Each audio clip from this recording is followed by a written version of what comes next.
Olá pessoal, bem-vindos a Trecheira Violenta. Eu sou o Osvaldo. Eu sou a Karina. E hoje vamos falar de Oddity, de 2024. É um filme irlandês que foi escrito e dirigido por Damien McCarthy. Oddity é o segundo longa-metragem desse diretor, e é um filme que tem feito um barulho na internet nas últimas semanas. É mais um desses que, ele na real não é um filme grande de estúdio, ele não teve muita divulgação, e não teve gente passando mal na sala de cinema, nem nada do tipo. Que ótimo, né?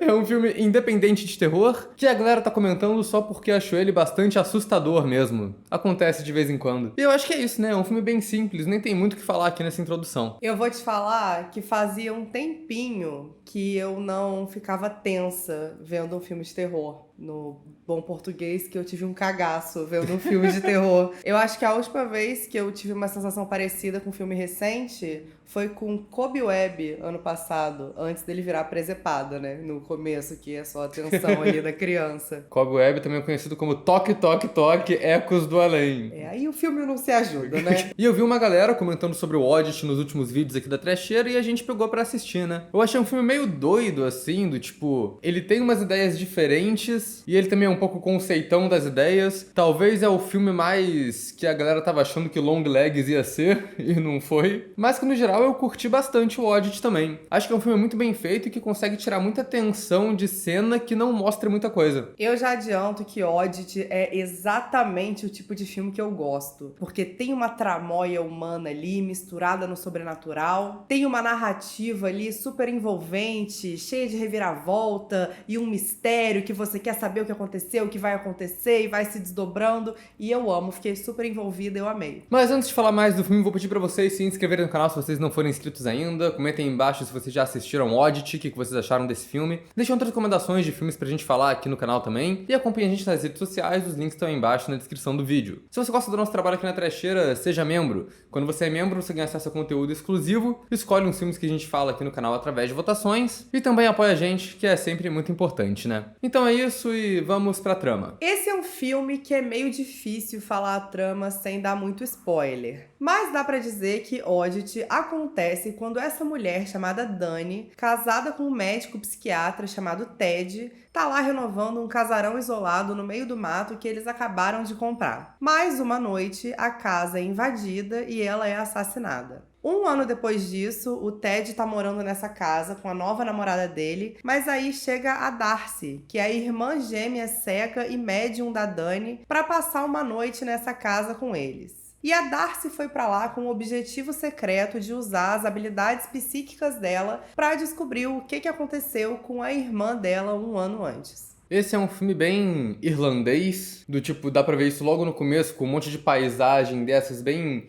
frias, mais bonitinhas, assim, de área rural do Reino Unido. E o filme aproveita bastante essas paisagens todas também. No começo, é aquela coisa de sempre, né? Vamos mostrar como esse lugar fica longe de tudo. Eles colocam aqueles planos aéreos, uns planos zenital simétrico, bonitinho lá do casarão. Achei um filme bem bonito no geral e bem legal esse cenário, né? Que é tipo um casarão que é meio castelo, é meio todo de pedra. Não chega exatamente a ser um castelo, mas é uma casa muito grande. Que eu não sei o que um casal, duas pessoas estão fazendo numa casa tão grande no meio do nada, né? Mas... É coisa de gente excêntrica. Mas eu achei incrível, muito bonito. E é legal na fotografia também, né? No começo do filme, quando a Dani tá renovando a casa, não tem luz. Então ela tem que ficar usando aquelas fontes de luz secundárias. Lanterna, lampião. Flash da máquina. Também.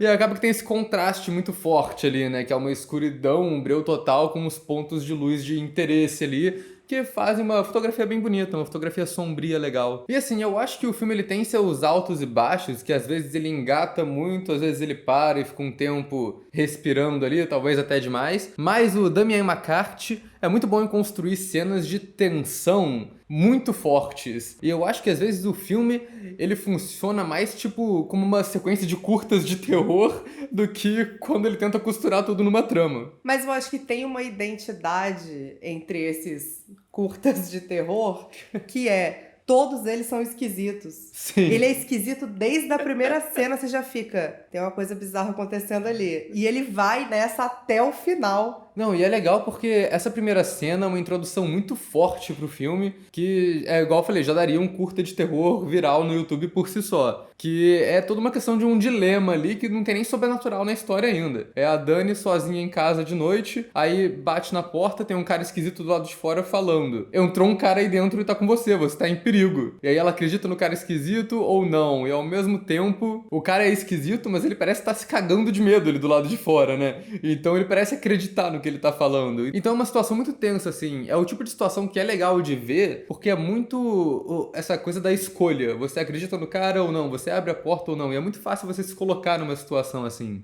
E mais do que isso, é uma situação que não tem saída óbvia. Não. Não tem como você falar, ah, ela fez isso, ela é burra. Não, porque assim, tá ruim, tá pior. Não tem muito o que fazer. E tem também uns agravantes ali, né? Do tipo, o cara sabe muitas informações sobre ela porque ele é ex-paciente do marido dela, que é um psiquiatra que trabalha num sanatório. Então ela não tem muito motivo pra confiar nesse cara. E eu gosto muito de onde a cena para, né? Que ela tá meio que acreditando no que o cara tá falando, ela chega perto como se ela fosse abrir a porta e corta já, tem um time skip aí pro presente, onde ela já foi assassinada e a gente não sabe exatamente o que aconteceu. E é legal que essa questão de qual a escolha correta, qual a escolha óbvia, ela volta pra história depois. Sim. Numa discussão entre a namorada nova e a irmã. E como a gente falou, o cenário é muito bom, né? Esse casarão de pedra no meio do nada. Mas o filme todo ele tem um design muito bom, porque a protagonista de verdade, né? Que é a Darcy, a irmã, ela é tipo a Lorraine Warren da Irlanda, né? Que ela tem um museu, uma loja de antiguidades, que ela fala que todos os itens que estão vendendo são amaldiçoados. Eu não tinha a menor ideia sobre o que era o filme. E aí, quando vai pra loja dela, e aí eu falei, ah, não, é Invocação do Mal com desconto.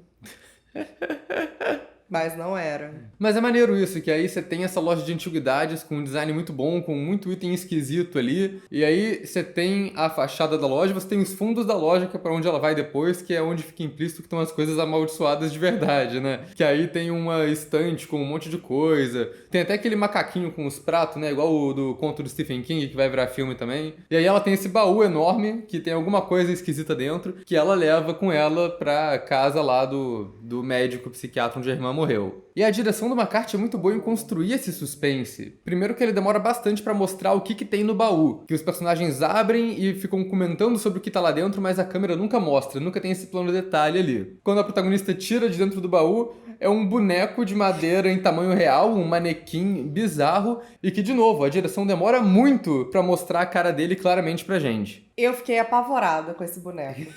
De verdade. E eu fiquei mais apavorada ainda que as pessoas simplesmente lidam com ele como se nada. Ah, é só um artefato que tá aqui. Parece até Pin.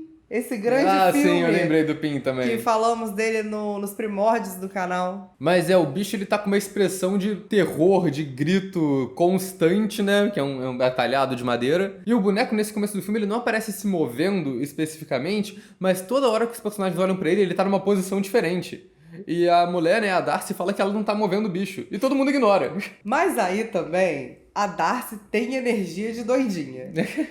Então, assim, ai, não tá bom, Darcy, senta lá. Mas aí tem esses momentinhos, assim, também, tipo, quase de susto, né? Tipo, a mulher nova do cara, ela chegando lá no segundo andar da casa, aí ele olha pra baixo e o bicho tá olhando pra cima encarando ela, mas depois o bicho tá normal de novo, na posição que ele tava. O susto que eu levei com essa cena, você não tem noção, não. Mas o legal é que mesmo nessa cena, a gente não vê claramente a cara do bicho. Fica muito tempo mostrando ou ele de costas, ou ele desfocado no fundo, ou ele de longe. A gente só vai ver ele mais próximo mesmo na cena que essa mulher, né, vai mexer no bicho pra cutucar pra ver qual é. Eu achei muito engraçado que a primeira coisa que ela faz é ir colocar a mão na boca aberta do bicho. Eu tô tipo, por que você tá fazendo isso? E aí ela mesma parece pensar, por que eu tô fazendo isso? E para, e não coloca a mão lá. Mas isso é uma característica bem recorrente do filme, que é a tensão por coisa que não acontece. Eu fiquei desesperada várias vezes por coisa que os próprios protagonistas falaram, melhor não. O filme não é muito expositivo em questão do sobrenatural que tá rolando ali, com esse boneco e tudo mais, mas ele deixa algumas coisas implícitas, né? Então, tipo, A namorada nova começa a futucar na cabeça do bicho, que tem um monte de buraco e parece que tem uns símbolos de ritual. Cada buraco lá dentro tem um item importante, né? Tem tipo um frasquinho de sangue, uma foto das irmãs. Então fica bem claro ali que a Darcy fez algum ritual com o bicho. E depois a gente vai ver o que é por ação mesmo. Não precisa dela parar pra explicar isso pra gente. Já tá lá no visual. E eu gostei muito da Darcy também. E na real essa atriz manda muito bem. Ela é uma atriz irlandesa que eu não anotei o nome no roteiro e que eu já não lembro. Mas ela não fez muita coisa antes desse filme. E aqui ela tá muito bem, porque ela faz as duas irmãs, né, que são gêmeas. E tem algumas cenas mais específicas, tipo, a Darcy tá contando sobre a irmã pra namorada nova, e aí tem uns flashbacks que mostram o que aconteceu com a irmã naquela noite, e quando tem essas cenas que intercalam as duas, a gente vê a diferença na interpretação, assim, muito gritante. E é muito legal como ela consegue fazer essas duas personagens que são irmãs gêmeas, mas que são bem diferentes em maneirismo e tudo mais. E eu acho legal que a protagonista tem um dom sobrenatural que geralmente não é muito aproveitado em filmes de terror, que ela é cega, mas ela consegue ter visões com umas habilidades psíquicas que acontecem quando ela toca em objetos. O que eu gosto dela é que ela é uma pessoa extremamente pragmática e tímida e direto ao ponto, sem muito traquejo social, mas ela é muito engraçada. Ela tem umas tiradas muito boas e a própria falta de tino social dela é muito engraçada e eu gosto de personagem assim. Mas eu nem sei se ela tem uma falta de tino social mesmo ou se ela tá se fazendo de sonsa. Eu acho que ela tá forçando ali porque ela tá suspeitando de que o psiquiatra é um marido trambiqueiro, né? Então ela chega lá como quem não quer nada, falando: ai, nossa, eu confundi, cheguei aqui no dia, posso passar a noite? E tá sendo inconveniente de propósito. O legal dessa cena é que ela é bem no começo do filme e a gente não conhece direito os personagens ainda. E aí você fica numa coisa meio não falho mal, assim, sabe? Tipo, gente, pelo amor de Deus, cara, se impõe! Vocês estão malucos! Mas aí tem isso, né? Porque todo mundo acha que quem matou a Dani foi esse cara, paciente do marido dela, que é o cara de olho de vidro que aparece na cena de introdução. Mas aí a protagonista, ela pega o olho de vidro do cara, ela consegue, e ela começa a ter várias visões sobre o que aconteceu, que no começo são só uns flashes de imagens enigmáticas pra gente que vão fazendo mais sentido ao longo da trama. E eu gosto também desse tipo de estrutura de roteiro. E o roteiro é bem amarradinho também, né? Ele apresenta muitos elementos, assim, que vão servindo aos poucos ao longo do filme, né? Você falou dos flashes da câmera da protagonista, ela coloca uma câmera no começo do filme tirando fotos de um time-lapse lá, e essa câmera é encontrada depois pelos personagens no presente, e ela vai sendo usada várias vezes ao longo da trama. E é legal que usa bem essa temática do sobrenatural da foto, né? Que quando a mulher nova encontra a câmera, ela vê uma foto que ela acabou de tirar que a Dani tá aparecendo ali na casa. Fica meio implícito dessa coisa sobrenatural, que a Dani agora tá assombrando o lugar, o que rima com uma ligação de telefone que ela fez no começo do filme pra irmã, falando: poxa, eu não encontrei nenhum fantasma nessa casa. Acho que não tem nenhum fantasma aqui, apesar dela ser velha. Mas enfim, antes da gente continuar falando de roteiro e tudo mais, vamos entrar na spoiler zone aqui pra liberar o final da parada toda. You've just crossed over into the spoiler zone.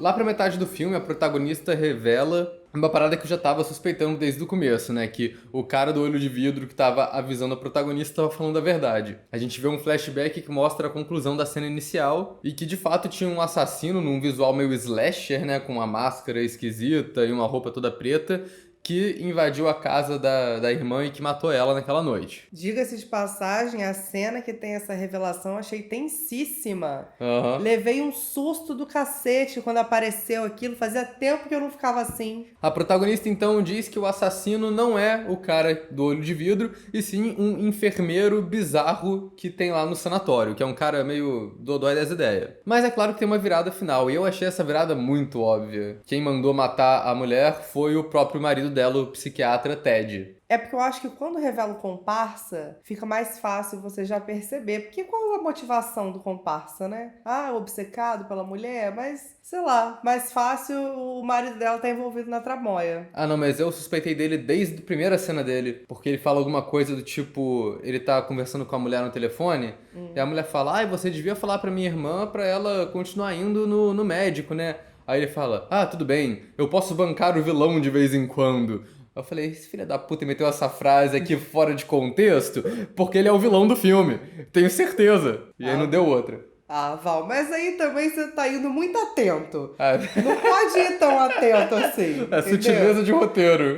Às vezes um TDAH ajuda a você ter uma experiência mais divertida, mais surpreendente assistindo ao filme. Não, mas toda informação nova que você recebe sobre o médico, ele parece cada vez mais suspeito. Picareta. Quando ele tá falando com a Darcy, e ele fala, não, porque eu tenho uma namorada nova. Ela fala, mas já? Essa hora você já fica com a orelhinha em pé também. Porque aí já joga pra motivação mais óbvia do mundo. É. Que é, matou pra ficar com a outra. Exatamente. E o pior é que o filme não é tão profundo, é exatamente isso que aconteceu. Tem até uma parte boa nisso, né? Que tanto a Darcy quanto o comparsa do Ted falam pra ele alguma coisa do tipo, cara, era só você ter se divorciado. Mas aí ele tem umas justificativas merda do tipo, ela nunca teria me superado, porque eu sou foda. Ele é um grande caso de narcisista, um psiquiatra narcisista. Mas eu acho ótimo que ele mete essa pra logo depois meter também alguma coisa do tipo, se ela descobrir que eu tô traindo ela fica com a casa, né? Então tem esse problema também. Acabei de comprar casa, pô, não quero. Mas te falar que mesmo eu já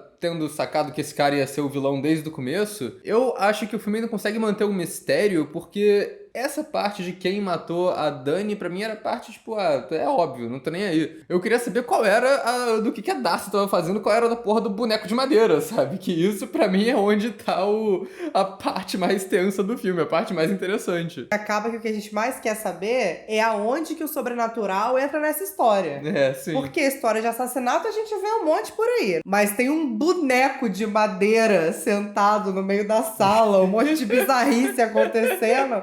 E a gente quer saber como que essa história vai se juntar a todo o resto. E uma coisa que eu achei interessante também é que parece muito que vai ser um filme de vingança, né? Que vai colocando todas essas figuras. O Ted, o comparsa enfermeiro, a mulher nova dele. E você espera que vai acabar num bagulho sanguinolento com o manequim de madeira matando todo mundo. Mas não é bem esse o rumo que o filme toma. O que eu confesso que eu até fiquei um pouquinho decepcionado. Mas, por exemplo, a mulher nova, eu gostei com o que fizeram com ela, no fim das contas. O filme também mostra pra gente que ela não sabia nada sobre o assassinato encomendado lá. E eu acho ótimo que ela meio que só vai embora do filme. E é muito bom porque a gente pensa que vai ter alguma perseguição, que ele vai correr atrás, mas ele literalmente só liga pra ela e ela manda uma mensagem de voz falando: cara, você é maluco, para de me ligar, mete o pé. E tudo bem, ele desiste e tá tudo certo. Não, eu acho engraçado isso, porque no final, a namorada nova dele termina com ele, desiste de ficar com ele por causa da reação dele super fria com os assassinatos todos que aconteceram. E ele fez esses assassinatos todos pra poder ficar com ela. Então tudo que ele fez no fim das contas foi completamente inútil. Na verdade, o cara fez tudo isso porque ele é um narcisista, maluco, psicopata, sociopata. Se ele quisesse só ficar com a mulher, tinha vários meios dele fazer isso sem cometer um assassinato da mulher dele. Mas voltando na namorada nova, eu acho que é muito bom, que é uma personagem inteligente de filme de terror, né? No momento que ela tem uma confirmação do sobrenatural, que ela vê as assombrações lá na câmera, ela vê ela mesma morta, e aparece um fantasma falando, corre, é isso que ela faz. Ela sobe no carro e vai embora e não olha pra trás, saiu do filme. E aliás, assim, não é uma personagem burra de filme de terror, mas se a doida levou um baú de madeira, colocou no meio da sala e a sua chave sumiu e você desconfia que a doida pegou, talvez o baú de madeira seja um lugar pra você verificar. Mas ao mesmo tempo ele é muito educadinha, né? Não vai abrir o baú de madeira da maluca. Muito querida. Mas esse pra mim foi um dos problemas, essa questão da burrice de filme de terror, que a protagonista cega, ela é apresentada no começo como sendo uma pessoa muito sagaz, que tá manipulando a situação toda ali. Mas no final ela faz muita coisa imbecil. O médico chega na casa, e aí ela confessa pro médico que foi ela que matou de maneira sobrenatural o cara do olho de vidro, e ela raciocina ali também que o médico que mandou matar a irmã dela. Mas a questão é que ela, sem motivo nenhum, começa a acusar o médico e a falar tudo que ela sabe sobre o planejamento de assassinato que ele fez pra ele, sem motivo nenhum. Isso eu chamo, pra mim, é síndrome de Ned Stark, tá ligado? É tipo, você não pode ser honesto com gente que você sabe que é desonesta. Vamos te passar a perna, é óbvio. Eu acho que tem duas camadas aí. A primeira é que como ela tava metida com o sobrenatural, ela achou que ela tava com o jogo ganho. A segunda, que aí eu acho que ela vacilou mesmo, foi ela ter verbalizado: mas eu não quero te matar. Eu quero que você perca sua casa, perca sua reputação, perca seu emprego. Aí, pô, aí também tu não pode falar teu plano, né, cara? Não, que aí é óbvio que o cara que arquitetou a morte da irmã dela não vai ficar parado esperando acontecer, né? E aí, o pior de tudo é que o cara faz um plano meio doido pra mulher cega se matar sem querer. E ele fala, tipo, seguinte, vou fazer então. Eu vou no meu escritório e eu vou ligar de volta pra cá. Eu nem lembro o que ele falou. Ele fez um plano extremamente confuso que no final ela tinha que atender o celular. Porque ele pediu. E aí ela acabou de falar pro cara que ela vai arruinar a vida dele. E aí, quando o celular toca, ela vai atender. E pra cair no plano do cara que obviamente tá tentando matar ela, sabe? Isso foi muito idiota. Caí literalmente no plano, cara. Mas isso foi uma parada meio estabelecida, né? Que um dos primeiros planos do filme é a Dani abrindo esse alçapão no chão do segundo andar da casa. Por que ela fez isso? Não sei. Mas aí o médico usa esse alçapão de armadilha pra mulher cega, pra protagonista. Que eu até acho legal que ele tira isso no meio do diálogo e tem um truque maneirinho ali, porque no momento que ele tá tirando isso, a gente tá no contraplano, né? Mostrando a protagonista falando. E aí só depois a gente tem meio que um flashbackzinho de quando ela tava falando essa fala e ele tava lá tirando o bagulho do chão. Mas eu acho que o que faltou ali foi inteligência emocional. Ela deixou a raiva tomar conta e fez um monte de burrada. Acontece, gente. Achou que o bonecão de madeira ia salvar o mundo e não rolou. Mas aí pra ela usar o bonecão de madeira, ela tem que estar viva, né? O que a gente aprende ao longo do filme. E isso foi uma parada que me decepcionou um pouco, porque o filme chega um ponto que eu acho que ele fica muito arrastado, porque, cara, a gente já entendeu. Ela usa o boneco de madeira pra matar a gente. E a gente tá esperando isso acontecer. A gente tá o filme todo esperando pra ver essa porra desse boneco andando por aí. No final, quando ele finalmente faz isso, é uma cena que tem muita justificativa e demora demais, que eu acho que tira a atenção dela. O enfermeiro suspeito tá andando pela casa e a gente vê caída no chão moribunda fazendo todo um ritual que demora pra cacete e eu acabei ficando meio decepcionado com a presença do boneco de madeira no final. Até porque esse é um tipo de filme que ele não mostra violência, ele geralmente mostra o que acontece depois. Tem cabeça esmagada, tem uns negócios assim, mas ele geralmente corta na hora, né? Então, quando finalmente o bonecão de madeira pega o enfermeiro pilantra, a cena acaba, na hora H. E fora que o bonecão de madeira andando é quase um homem de lata do Mágico de Oz, né? Mas eu amei, eu tô falando isso de bobeirada, eu gostei. Mas eu fico meio pensando se não cabia o filme virar meio um pouquinho bagaceira no final, sabe? Porque ele se leva muito a sério. O que é bom, porque é um filme muito tenso, mas ao mesmo tempo é um filme de manequim de madeira que mata gente, tá ligado? Então acho que ele precisava de ter um pouquinho uma coisa meio a substância, de virar mais galhofa, proposital no final. Mas aí acho que a maioria desses filmes deve estar meio com pressão de ser A24 hoje em dia, né? Do tipo, mas tem que mostrar menos coisa. Não, tem que mostrar menos coisa porque hoje a galera não gosta mais disso, não. Mas no final o enfermeiro nem morre atacado, né? O bonecão de madeira não mata ninguém. Ele mata só o cara que era inocente no filme todo. O enfermeiro sobrevive e ele é internado. E aí, de novo, acho que o filme cai pra mais cenas lentas ali, né? Que é os dois vilões do filme discutindo moralidade. E, de novo, o enfermeiro falando pro médico sem morais assassino que ele vai confessar tudo pra um padre. Eu não sei o que a galera desse filme tem, que eles têm muita vontade de falar a verdade pro cara pilantra que tá arquitetando assassinato. Mas eu gostei do final do capanga dele. Eu achei muito bom também. O que acontece é que depois dessa longa discussão de moralidade, ele fala, mas se você confessar pro padre, aí vai ser complicado pra mim, né? E aí ele pega o paciente bizarro lá com aquela máscara de Hannibal Lecter e só joga na cela dele e ele come o cara. Eu acho muito bom porque todas as cenas do sanatório tinham um plano desse cara Hannibal Lecter de costas. Você via a máscara assim, você via ele bufando e eu ficava, nossa, qual é a relevância desse cara? Mas aí no final teve uma relevância, ele apareceu pra comer o maluco. E vou te falar, outro sustão que eu levei, tá?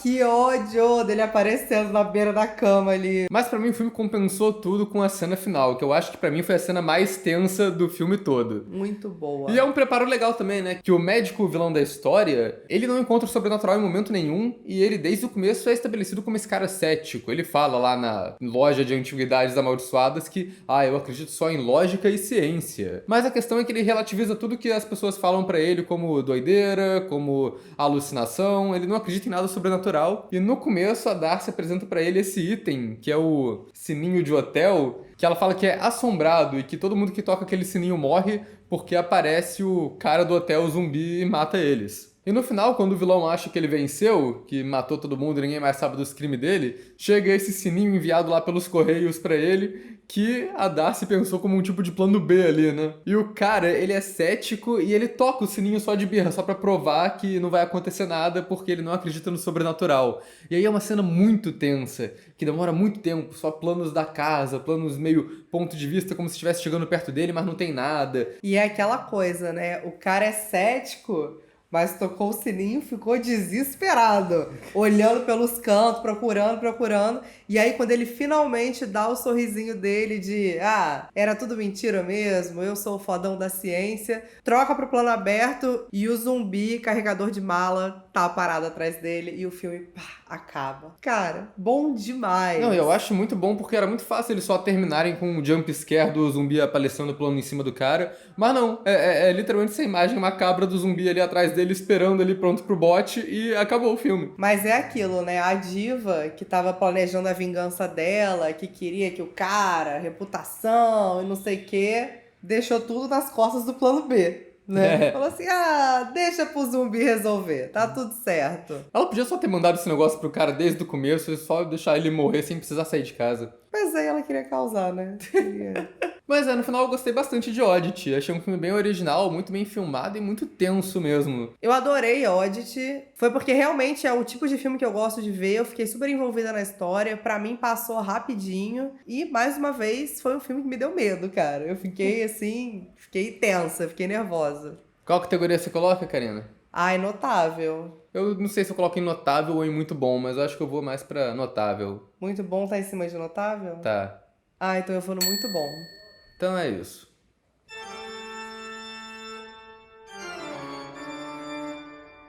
Mas vou te falar um negócio. Esse negocinho macabro de apertar, isso não pode chegar na minha mão de jeito nenhum. Porque eu aperto isso em 5 segundos. É tipo, não pode apertar que o zumbi vem.